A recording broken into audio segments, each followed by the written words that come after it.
नमस्कार। आज हम बात करेंगे ब्रह्म मुहूर्त की। ब्रह्म मुहूर्त एक ऐसा समय है और ऐसा पवित्र समय है जो हम सबके जीवन में हर रोज सुबह आता है।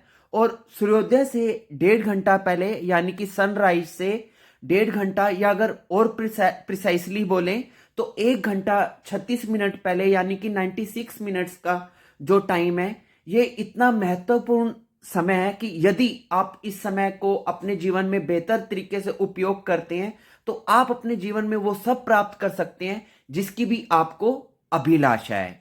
और ब्रह्म मुहूर्त के समय को आप जादू बोले या रहस्य या चमत्कार बोले, पर मेरी नजर में यह समय ब्रह्मांड की शक्तियों को हासिल करने का समय है। तो इसलिए यदि आपके जीवन में किसी भी प्रकार का कोई अभाव है या अपनी लाइफ में आप किसी भी प्रकार की अचीवमेंट करना चाहते हैं, तो इस वीडियो में मैं आपको 6 ऐसे चमत्कारों की बात बताने वाला हूं जो सिर्फ उस समय घटित होते हैं जब ब्रह्म मुहूर्त का समय चल रहा होता है। तो आप इन 6 चमत्कारों में से, इन रहस्यों में से किसी एक चमत्कार को अगर अपने जीवन में अपना लेते हैं तो उसी एक चमत्कार से ही आपका पूरा जीवन बदलना शुरू हो जाएगा।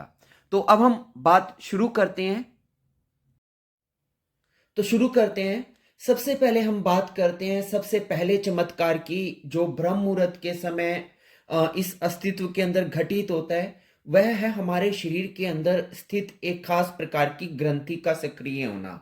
आपको मालूम है हमारे ब्रेन के अंदर एक एक खास प्रकार की ग्लैंड है जिसे पीनियल ग्लैंड बोला जाता है।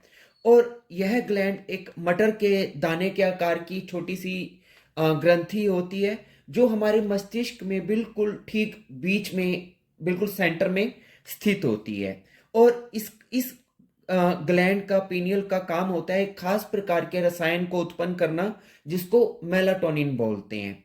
और यह मेलाटोनिन एक ऐसा बहुमूल्य रसायन है जो हमें शांति, एकाग्रता और आनंद को प्रदान करता है।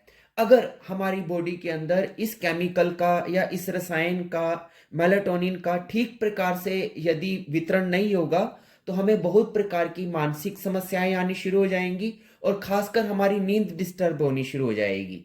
क्योंकि यही वह रसायन है जो हमारे शरीर के अंदर तब घटित होना शुरू होता है, वितरित होना शुरू होता है जब हम सोना शुरू करते हैं। लेकिन अगर यह, इसमें अगर किसी प्रकार की गड़बड़ आ जाए तो हमें अनिद्रा, इंसोमेनिया, डिप्रेशन, इस प्रकार की समस्याएं आनी शुरू हो जाएंगी। खैर, ये तो मैंने इसका आपको शारीरिक पहलू बताया, लेकिन अब मैं आपको इसका आध्यात्मिक पहलू बताता हूं। पीनियल ग्लैंड एक्चुअली हमारे आज्ञा चक्र से जुड़ा हुआ है। आज्ञा चक्र जिसे हम शिव नेत्र या तीसरी आंख से भी जानते हैं, जो हमारे दोनों बाहों के बीच में जो स्थान है, भूमध्य, वहां पर जो 6 नंबर का जो चक्र है जिसको हम आज्ञा चक्र अथवा थर्ड आई भी बोलते हैं, उसका इससे सीधा संबंध है। या ऐसे भी कह सकते हैं कि ये आज्ञा चक्र, जो पीनियल ग्लैंड जो है, वो हमारे आज्ञा चक्र का पार्थिव रूप है। और इसको सीट ऑफ द सोल भी बोला जाता है। और जो आज्ञा चक्र का जो पार्थिव रूप है, जो पीनियल ग्लैंड, इससे जो रसायन निकलता है मेलाटोनिन, उसको अध्यात्म की भाषा में अमृत बोला जाता है। अब अगर किसी कारण से हमारी पीनियल ग्लैंड वीक पड़ जाती है या उसमें कोई कमी आ जाती है तो इसका सीधा असर हमारे आज्ञा चक्र पर पड़ेगा। मतलब यदि आपकी पीनियल ग्लैंड वीक हुई तो आपका आज्ञा चक्र भी इम्बैलेंस होना शुरू हो जाएगा या डाउन होना शुरू हो जाएगा। और हमारी पीनियल ग्लैंड क्यों प्रभावित हो जाती है नकारात्मक रूप से, उसकी स्थिति क्यों बिगड़ने लग जाती है? उसका मुख्य कारण होता है हमारा गलत आहार विहार।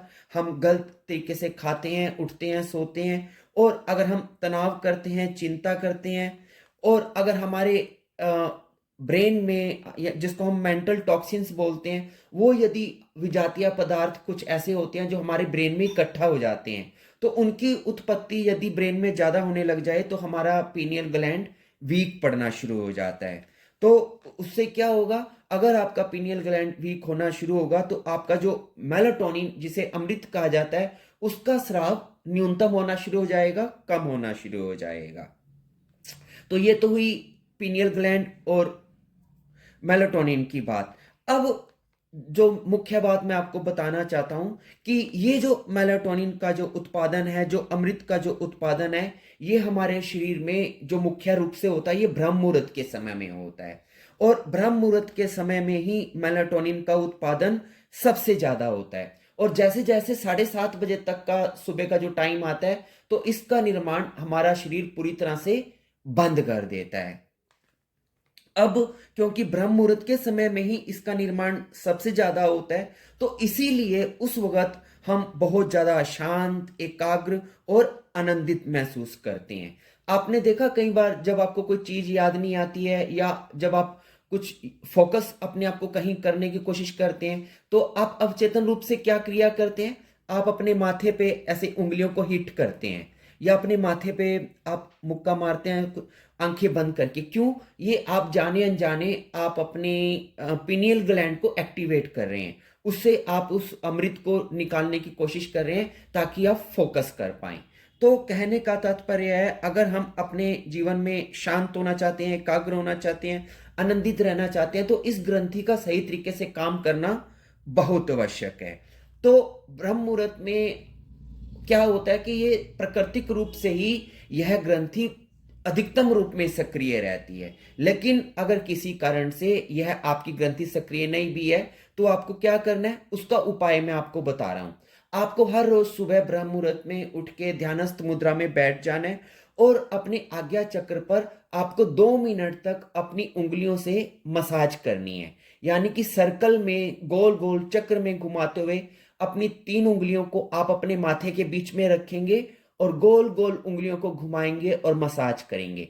ऐसा जब 2 मिनट तक, 3 मिनट तक अपना पूरा ध्यान अपने आज्ञा चक्र पर लगाकर जब आप मालिश करेंगे, तो आपकी पीनियल ग्लैंड एक्टिवेट होनी शुरू हो जाएगी।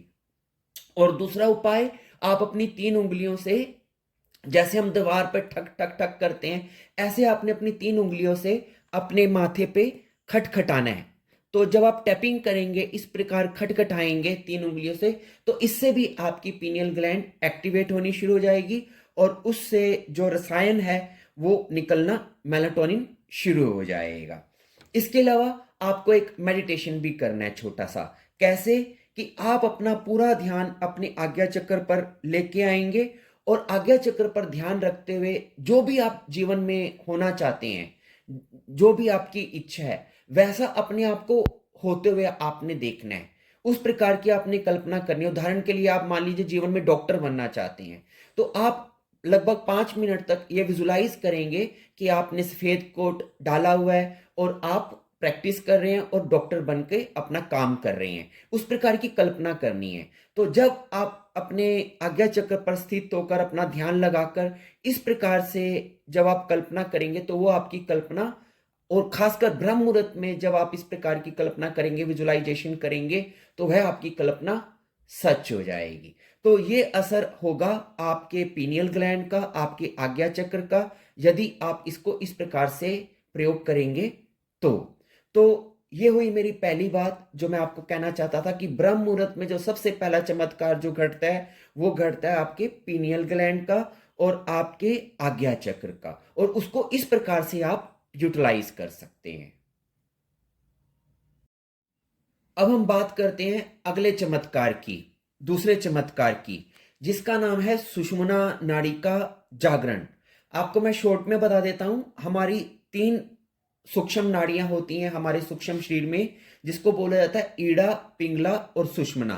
हमारी जो नाक का जो बाईं तरफ का हिस्सा है, जहां से लेफ्ट साइड की जो नोस्ट्रिल है, उसको ईड़ा नाड़ी बोलते हैं। राइट साइड की नोस्ट्रिल को पिंगला नाड़ी बोलते हैं। और दोनों तरफ की नाक से जब एक साथ सांस चले, तो उसको सुषुम्ना नाड़ी का जागरण बोलते हैं। यानी कि जब आपकी राइट साइड से सांस चले, तो यह आपकी सूर्य नाड़ी जागृत अवस्था में है, और जब आपकी लेफ्ट साइड से सांस चले, तो आपकी चंद्र नाड़ी जागृत अवस्था में है, और जब आपकी दोनों नाक के दोनों छिद्रों से खुलकर सांस आए जाए, तो यह सुषुम्ना नाड़ी है। अब दिन के प्रत्येक 1 घंटे में पहले ईड़ा नाड़ी चलती है, फिर पिंगला नाड़ी चलती है, और इन दोनों के मध्य में 2 से 5 मिनट तक के समय में सुषुम्ना नाड़ी चलती है। अब जब आपकी सुषुम्ना नाड़ी ज्यादा से ज्यादा चलनी शुरू हो जाती है, या अगर मैं आपको बताना चाहूं कि अगर सुषुम्ना नाड़ी आपकी जागृत रहे, तो उसके क्या आपको लाभ होते हैं। जब आपकी सुषुम्ना नाड़ी जागृत रहती है तो आपके मस्तिष्क के दोनों हिस्से पूर्णतया जागृत हो जाते हैं, क्योंकि उनको दोनों को ऊर्जा मिल रही होती है। और इस समय में, जिस समय आपकी सुषुम्ना नाड़ी जागृत होती है, उस वक्त यदि आप ध्यान में बैठ जाएं, मेडिटेशन करने लग जाएं, तो आपका ध्यान बहुत गहरा लगेगा। और अगली बात कि जब हमारी कुंडलिनी का जागरण होता है, वो भी तभी होता है जब हमारी सुषुम्ना नाड़ी खुली होती है। यानी कि कुंडलिनी का जागरण तो बाद में होता है, उससे पहले हमें अपनी सुषुम्ना नाड़ी को जागृत करना होता है। और इसके अलावा जब हमारी सुषुम्ना जागृत होती है तो ये एक बैलेंस पैदा करती है, हमारे जीवन में संतुलन लेके आती है। क्योंकि जब तक इड़ा पिंगला चलती है तब तक ठंडा गर्म या दायां बायां इस प्रकार का असंतुलन चलता रहता है। लेकिन जैसे ही सुषुम्ना नाड़ी अस्तित्व में आती है तो सारी चीजें बैलेंस होनी शुरू हो जाती हैं। और जितने भी योगी जन होते हैं, सिद्ध जन होते हैं, महापुरुष होते हैं, उनकी सुषुम्ना नाड़ी ज्यादा से ज्यादा चलती है, और कईयों की तो सदैव के लिए सुषुम्ना नाड़ी ही चल पड़ती है। और योग का और तंत्र का मुख्य ध्येय भी यही है कि कैसे हम अपनी सुषुम्ना नाड़ी को ज्यादा से ज्यादा एक्टिवेट करके रख सकें। तो वही जो मैंने शुरू में आपको बताया, सुषुम्ना नाड़ी जागृत का क्या मतलब है कि जब हमारी नाक के दोनों छिद्रों से खुलकर सांस आए जाए बिना किसी बाधा के, तो इसको हम सुषुम्ना नाड़ी बोलते हैं। अब ये सुषुम्ना नाड़ी हमारी बंद क्यों रहती है या इतनी कम क्यों चलती है? कुछ प्राकृतिक रूप से, क्योंकि हमें तपस्या के द्वारा, ध्यान के द्वारा ही इसे जागृत कर सकते हैं। लेकिन कुछ अन्य कारणों से भी, जैसे कि अशुद्धियों के कारण, पोल्यूशन के कारण, हमारी मन की चंचलता के कारण, हमारे गलत लाइफस्टाइल के कारण भी सुषुम्ना कम चलती है। तो इसका उपाय क्या है कि हम ज्यादा से ज्यादा सुषुम्ना को एक्टिवेट कर सकें? तो अब मैं आपको मुख्य बात बताता हूं कि उसका उपाय है कि आप ब्रह्म मुहूर्त में जागें।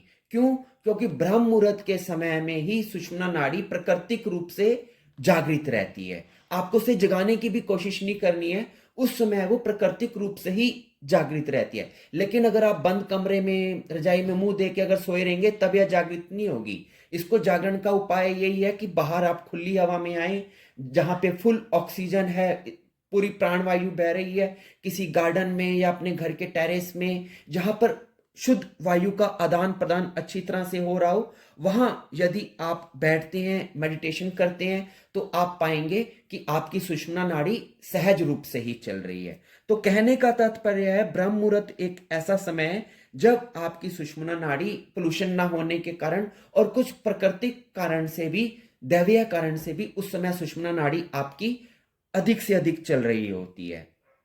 अब दूसरी बात कि अगर जिस वक्त सुषुम्ना नाड़ी अगर चल रही हो और उस समय आप ध्यान में भी हो, तो उस समय आप जो भी संकल्प करेंगे या प्रार्थना करेंगे या मनोकामना करेंगे, वो आपकी पूर्ण हो जाएगी।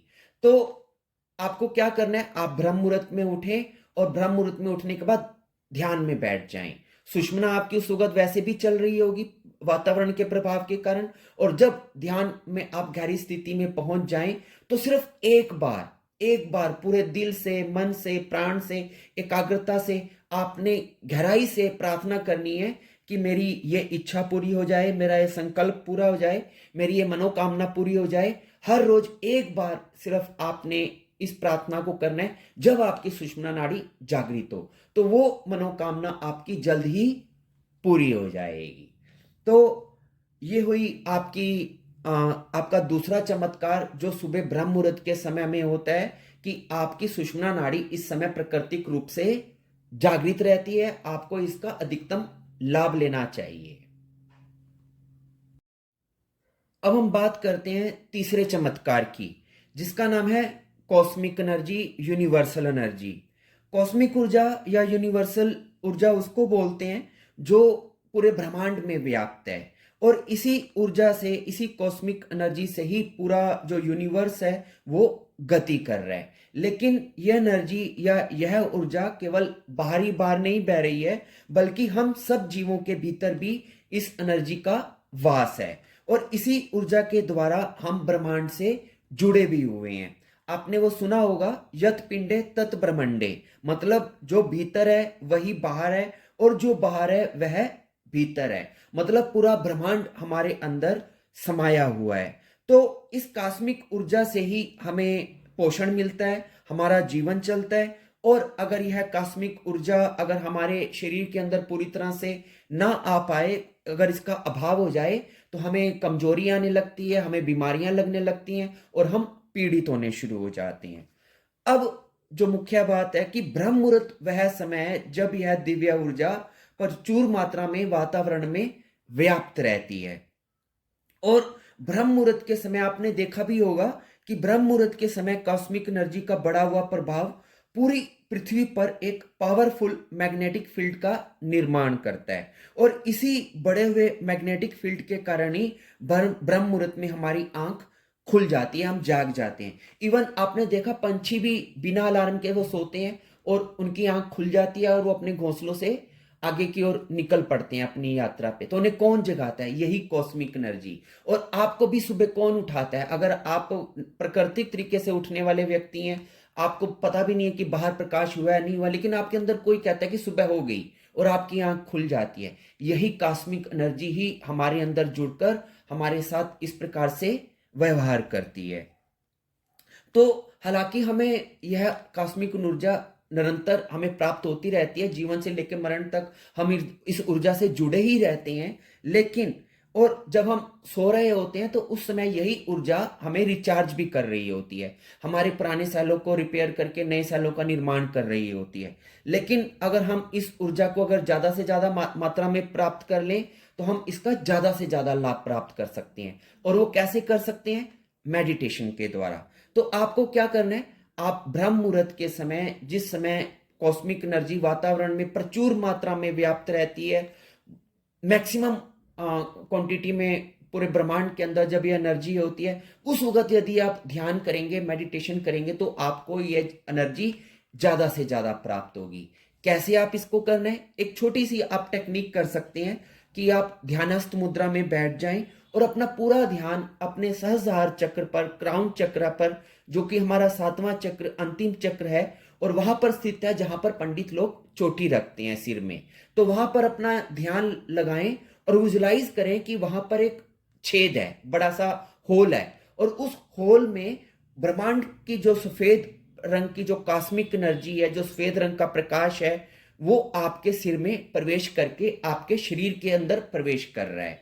तो ऊपर से एनर्जी आपके सहस्रार चक्र से आपके भीतर प्रवेश करती हुई वो आपके शरीर में आ रही है और आपके पूरे शरीर को वो अपने सफेद प्रकाश से भर रही है। ऐसा आपने विजुलाइज करना है। 5 मिनट भी अगर आप बैठकर इस प्रकार से अगर आप विजुलाइज करेंगे तो आपको खुद अनुभव होगा कि पूरा जो कॉस्मिक एनर्जी का जो प्रकाश है वो आपके शरीर में भर गया है और आपके रोगों को, बीमारियों को वो ठीक कर रहा है और आपके अंदर बल, उत्साह और आनंद की वृद्धि कर रहा है। तो इस प्रकार से आप हर रोज ब्रह्म मुहूर्त में उठकर यदि कॉस्मिक एनर्जी को आप रिसीव करते हैं तो इससे बड़ा चमत्कार आपको जीवन में और कोई देखने को नहीं मिलेगा। आपको इतना इससे लाभ प्राप्त होगा। तो ये था हमारा एक चमत्कार जिसको हम कहेंगे कॉस्मिक एनर्जी। अब हम बात करते हैं अगले चमत्कार की, जिसका नाम है वात, पित्त, कफ। आपने इन 3 शब्दों को सुना ही होगा। आयुर्वेदा में इनको दोष बोला जाता है और हम सब व्यक्तियों के जो शरीर है वो इस 3 तत्वों से ही मिलके बने हैं, वाता, पिता, कफा। अब यह 3 तत्व, जो वात तत्व है वो वायु और आकाश तत्व से मिलकर बना है, जो पित्त तत्व है वो अग्नि और जल तत्व से मिलकर बना है, और जो कफ तत्व है वो पृथ्वी और जल तत्व से बना है। अब ये तीनों तत्व अगर हमारे शरीर में, आयुर्वेदा कहता है, यदि बैलेंस रहते हैं तो हम पूर्णतः स्वस्थ रहेंगे। लेकिन यदि ये तत्व इम्बैलेंस हो जाएं, असंतुलित हो जाएं, तो हमें बीमारियां लगनी शुरू हो जाती हैं। अब इन दोषों की जो वृद्धि है या जो श्रेय है वो दिन के समय और काल पर निर्भर करता है। मैं आपको बता भी देता हूं कि सुबह 2 बजे से लेकर 6 बजे तक हमारे शरीर में वात तत्व की प्रधानता रहती है, और फिर 6 बजे से 10 बजे तक कफ तत्व की प्रधानता रहती है, और फिर 10 से 2 बजे तक पित्त तत्व की प्रधानता रहती है। कहने का तात्पर्य है कि ऐसा पूरे दिन के समय इन तत्वों का समय बदलता रहता है। लेकिन जो मैं मुख्य रूप से आपको बात बताना चाहता हूं कि जो जब ब्रह्म मुहूर्त का समय होता है सुबह का, उस समय हमारे शरीर में वात तत्व की अधिकता रहती है या उसका डोमिनेंस रहता है। और वात का मुख्य कार्य है गतिशीलता, कार्यशीलता। इसलिए यदि आप इस समय गतिहीन स्थिति में रहे, यानी कि आप सोते ही रहे, तो क्या होगा, इससे आपका जो वात तत्व है वो बिगड़ सकता है। तो आपको क्या करना चाहिए, यदि आप ब्रह्म मुहूर्त में सुबह उठ जाते हैं और गतिशील हो जाते हैं और कुछ ऐसी गति करते हैं जैसे शारीरिक व्यायाम करते हैं या मानसिक व्यायाम जैसे अध्ययन या कोई सृजन वगैरह करते हैं, तो मतलब किसी ना किसी प्रकार की यदि आप सुबह उठकर क्रिया करते हैं ब्रह्म मुहूर्त के समय में, कोई सृजन करते हैं, तो क्या होगा, आपका वात जो तत्व है उसको सपोर्ट मिलेगी और वो अच्छी स्थिति में बना रहेगा। लेकिन अगर आप सोते रहेंगे तो क्योंकि वात तत्व का जो मुख्य कार्य है वो क्रियाशीलता है, वो से नहीं मिल पाएगी, जिसकी वजह से आपके अंदर वात तत्व में असंतुलन आना शुरू हो जाएगा, जिससे कि आपको कई प्रकार की मानसिक और शारीरिक परेशानियां पैदा होनी शुरू हो जाएंगी। तो आपको क्या करना है, हर रोज ब्रह्म मुहूर्त में आपको उठ जाना है, उस वक्त सोते नहीं रहना है और कुछ ना कुछ क्रियाशीलता आपको करनी है, एक्सरसाइज करना है, व्यायाम करना है, ताकि आप अपने वात तत्व को बैलेंस कर सकें। अब हम बात करते हैं अगले रहस्य की, अगले चमत्कार की, जिसका नाम है सत्व, रजस और तमस गुण। आपने ये तीन शब्दों के बारे में भी सुना होगा। सत्व गुण हमारे शरीर में जब होता है तो हमें यह ज्ञान, शुद्धता, आनंद, संतुलन और संतोष को प्रदान करता है, मतलब ये सर्वश्रेष्ठ गुण है। और जब हमारे शरीर और मन में रजस तत्व की जब प्रधानता होती है तो इससे हमारे अंदर एनर्जी आती है, मोशन आता है और हम क्रियाशील रहना पसंद करते हैं। और जब हमारे शरीर में तमस तत्व की प्रधानता होती है तो हमारे शरीर में अशुद्धि यानी कि इम्प्योरिटीज पैदा होनी शुरू होती है, हमें आलस्य घेर लेता है और हमारे अंदर अज्ञानता पैदा होनी शुरू हो जाती है। तो कहने का तात्पर्य यह है कि हमारे अंदर सत्व तत्व ज्यादा से ज्यादा विकसित होना चाहिए। और सत्व तत्व को आप कैसे विकसित कर सकते हैं, जब आप अपने रजस और तमस को घटा देते हैं तो सत्व तत्व बढ़ना शुरू हो जाता है। अब जो यह सत्व तत्व है, जब आपकी सुषुम्ना नाड़ी चलती है उस वक्त आपके अंदर सत्व तत्व की वृद्धि होती है। और जब आपके अंदर सूर्य नाड़ी यानी कि जब पिंगला नाड़ी एक्टिव होती है तो उस समय आपके अंदर रजस तत्व की प्रधानता रहती है। और जब आपके अंदर चंद्र नाड़ी यानी कि ईड़ा नाड़ी जब डोमिनेंट होती है तो आपके अंदर तमस के गुण की प्रधानता हो जाती है। तो एक तो जब आपकी सुषुम्ना नाड़ी एक्टिवेट होगी तो आपके अंदर सत्व तत्व की प्रधानता रहेगी। दूसरी बात जो मैं मुख्य रूप से आपको कहना चाहता हूं कि जब ब्रह्म मुहूर्त का समय होता है, सुबह सुबह का समय, उस वक्त पूरे वातावरण के अंदर सत्व तत्व की प्रधानता रहती है। और जब दिन का समय होता है तो रजस तत्व की प्रधानता रहती है, उस वक्त एक्टिविटी ज्यादा करता है व्यक्ति रजस के कारण ही। और जब रात होती है तो उस वक्त तमस तत्व की प्रधानता हो जाती है, इसलिए उस वक्त हम सो जाते हैं, आलस्य आता है, अंधेरा हो जाता है। तो इस प्रकार से अगर हमें अपने सत्व तत्व को विकसित करना है तो हमें अपने ब्रह्म मुहूर्त के समय को इस्तेमाल करना होगा। तो आपको क्या करना है, सिर्फ यदि आप ब्रह्म मुहूर्त के समय में उठ मात्र जाते हैं और उस समय में आप कोई भी यदि उपयोगी क्रिया करते हैं तो आप अपने अंदर सत्व गुण को विकसित कर रहे हैं और अपने रजस और तमस गुण को डाउन कर रहे हैं। तो ये था अन्य रहस्य जिसकी मैं बात करना चाहता था, सत्व तत्व जिसको आप विकसित कर सकते हैं ब्रह्म मुहूर्त में जागकर, सृजनात्मक कार्य करके अथवा मेडिटेशन के द्वारा। अब हम बात करते हैं अंतिम चमत्कार की, रहस्य की, जिसका नाम है तंत्र। तंत्र का नाम आपने सुना होगा। एक्चुअली तंत्र में साधना में सफलता के लिए ऐसे समय पर साधना करने का विधान है जब ना तो दिन हो और ना रात हो, मतलब यूनिक समय हो। और तंत्र की बहुत सी साधनाएं और रिचुअल और कर्म कांड वगैरह ब्रह्म मुहूर्त में ही करने का विधान है। हालांकि तंत्र की जो अधिकतम साधनाएं हैं वो मध्य रात्रि के बाद ही शुरू होती हैं, लेकिन ब्रह्म मुहूर्त का समय भी तंत्र साधना में ऐसा समय माना जाता है जब सभी लोकों और सभी तलों के द्वार खुले होते हैं और उस समय में उस लोकों के अंदर आसानी से प्रवेश किया जा सकता है।